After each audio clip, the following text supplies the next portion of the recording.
Assalamualaikum warahmatullahi wabarakatuh. Balik lagi di Harmoni Ramadan, ngabuburit di Lini Masa bersama saya Monye Al-Habsi dan Gus Azir Baidillah. Gini Gus, Ya, silakan.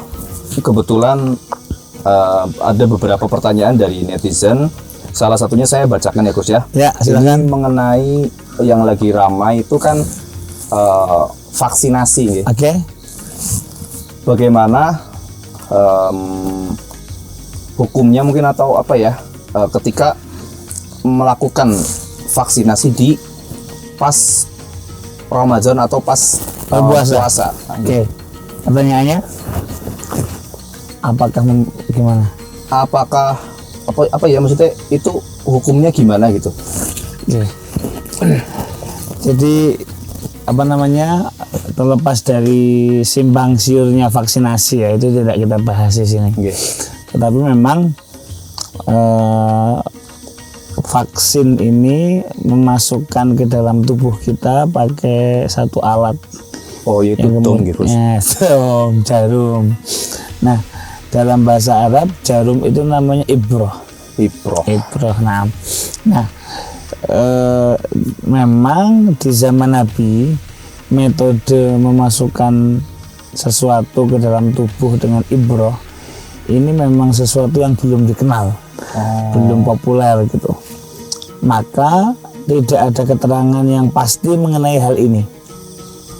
Jadi ayat tentang ibroh tadi jarum atau hadis tentang ibroh ini juga belum ada. Nah, ini menjadi patokan ya. Setiap sesuatu yang kemudian di zaman Nabi tidak dibahas atau tidak disebutkan secara langsung, itu biasanya menjadi potensi khilaf atau perbedaan di antara para ulama seperti itu. Nah, tak terkecuali masalah ibroh atau jarum ini. Maka dalam beberapa kitab fikih kontemporer ya, fikih kekinian, para ulama kemudian menjabarkan perbedaan pendapat tersebut. Kalau dijabarkan ada tiga pendapat, yang mana teman-teman bisa cek di kitab At-Taqrir Sadidah. Jadi itu di kitab itu tadi ya teman-teman. Jadi kitabnya ini masih ada banyak dijual di toko-toko buku. Jadi di dalam kitab tersebut diterangkan bahwasanya hukum bersuntik di dalam bulan puasa atau ketika puasa itu ada tiga macam, ada tiga pendapat di antara ulama. Ada pendapat pertama yang mengatakan bahwa itu batal pendapat pertama. Ya, kenapa? Karena bagaimanapun jarum ini memasukkan sesuatu ain istilahnya ke dalam tubuh kita. Betul. Maka layaknya makan dan minum yang itu memang masuk ke dalam tubuh kita, maka batal biasanya kan. Nah, maka pendekatannya seperti itu. Maka suntik pun dihukumi membatalkan puasa menurut pendapat pertama. Ada pendapat yang kedua menyatakan tidak batal secara mutlak. Pendekatannya adalah karena makan dan minum itu ada ain atau benda yang masuk dan itu ke dalam perut melalui mulut gitu ya, atau ketika kemasukan sesuatu melalui hidung itu kan endingnya juga ke perut gitu kan. Betul. Ke jauf istilahnya. Nah, maka suntik atau jarum tidak seperti itu, karena itu kan hanya masuk melalui pembuluh lah atau mungkin kulit seperti itu. Nah, maka pendapat yang kedua ini menyatakan sama sekali atau tidak batal. Sekali tidak batal. Karena walaupun dikatakan masuk, sama-sama masuk gitu, tetapi masuknya tidak melalui jauf, tidak melalui mulut yang sambung ke dalam perut gitu.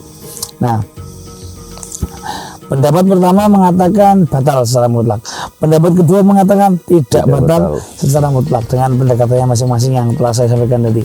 Ada pendapat ketiga yang menyatakan diperinci. Nah, barangkali ini yang menurut saya lebih pas gitu ya.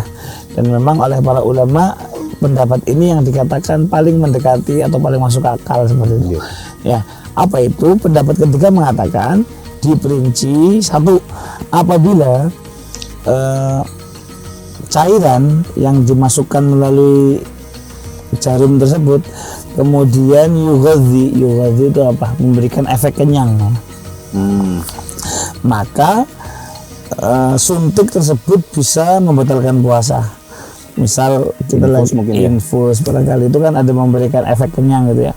Nah, ada sesuatu energi yang masuk ke dalam tubuh. Betul. Nah, maka kalau kemudian suntiknya tersebut atau jarum tersebut memberikan atau memasukkan sesuatu yang ada efek kenyang atau kuat seperti itu, maka membatalkan puasa. Dan ini mungkin logis gitu ya. Karena tujuan kita puasa kan untuk menekan hawa nafsu, untuk supaya kita latihan lapar gitu. Kalau kemudian pakai infus, Apalagi infusnya isinya misalkan nanti ya di sensor ini sebut merek ini. oh iya. Nah, kemudian yang kedua, kalau kemudian yang dimasukkan ini adalah sesuatu yang tidak yughadhi, tidak memberikan efek kenyang, misalnya obat atau cairan biasa gitu, maka diperinci lagi. Kalau masuknya melalui pembuluh darah, berarti kan kalau masuk ke pembuluh darah nadi misalnya, itu kan nanti akan mengalir masuk ke dalam tubuh juga endingnya, itu juga dianggap membatalkan. Nah, ada apa namanya yang terakhir, kalau kemudian suntik tapi tidak masuk ke dalam pembuluh, artinya apa, itu hanya suntik untuk bius lokal. Misal kita kalau ada operasi kecil itu ada istilah bius lokal seperti itu, maka kalau suntiknya memang suntik yang semacam itu, maka tidak membatalkan puasa. Nah, jadi saya bikin kesimpulan, ada 3 pendapat mengenai suntik. Ada yang mengatakan batal secara mutlak, ada yang mengatakan tidak batal secara mutlak, ada yang mengatakan jikalau mengenyangkan atau melalui pembuluh darah nadi tadi maka membatalkan. Kalau hanya sifatnya bius lokal itu tidak membatalkan. Nah, terus gimana solusinya atau konklusinya gitu? Maka yang paling aman adalah kalau teman-teman lagi puasa sebaiknya jangan suntik dulu. Misal pun sekarang kan lagi musimnya vaksinasi gitu ya, bisa kan dilakukan di waktu malam saja Setelah buka mungkin. Iya, sehingga kita bisa memastikan bahwa puasa kita itu sah tanpa ada perbedaan di antara ulama, tanpa ada perbedaan pendapat di antara ulama. Barangkali seperti itu yang bisa kita pahami dari referensi-referensi yang ada. Berarti intinya mending suntik setelah berbuka mungkin seperti itu. Seperti itu. Biar lebih mantap lah ya. Lebih mantap bahwa puasa kita memang sah gitu. Seperti itu. Begitu Gus. Terima kasih buat netizen tadi sudah dijawab sama Gus Azir. Semoga bermanfaat. Assalamualaikum warahmatullahi wabarakatuh.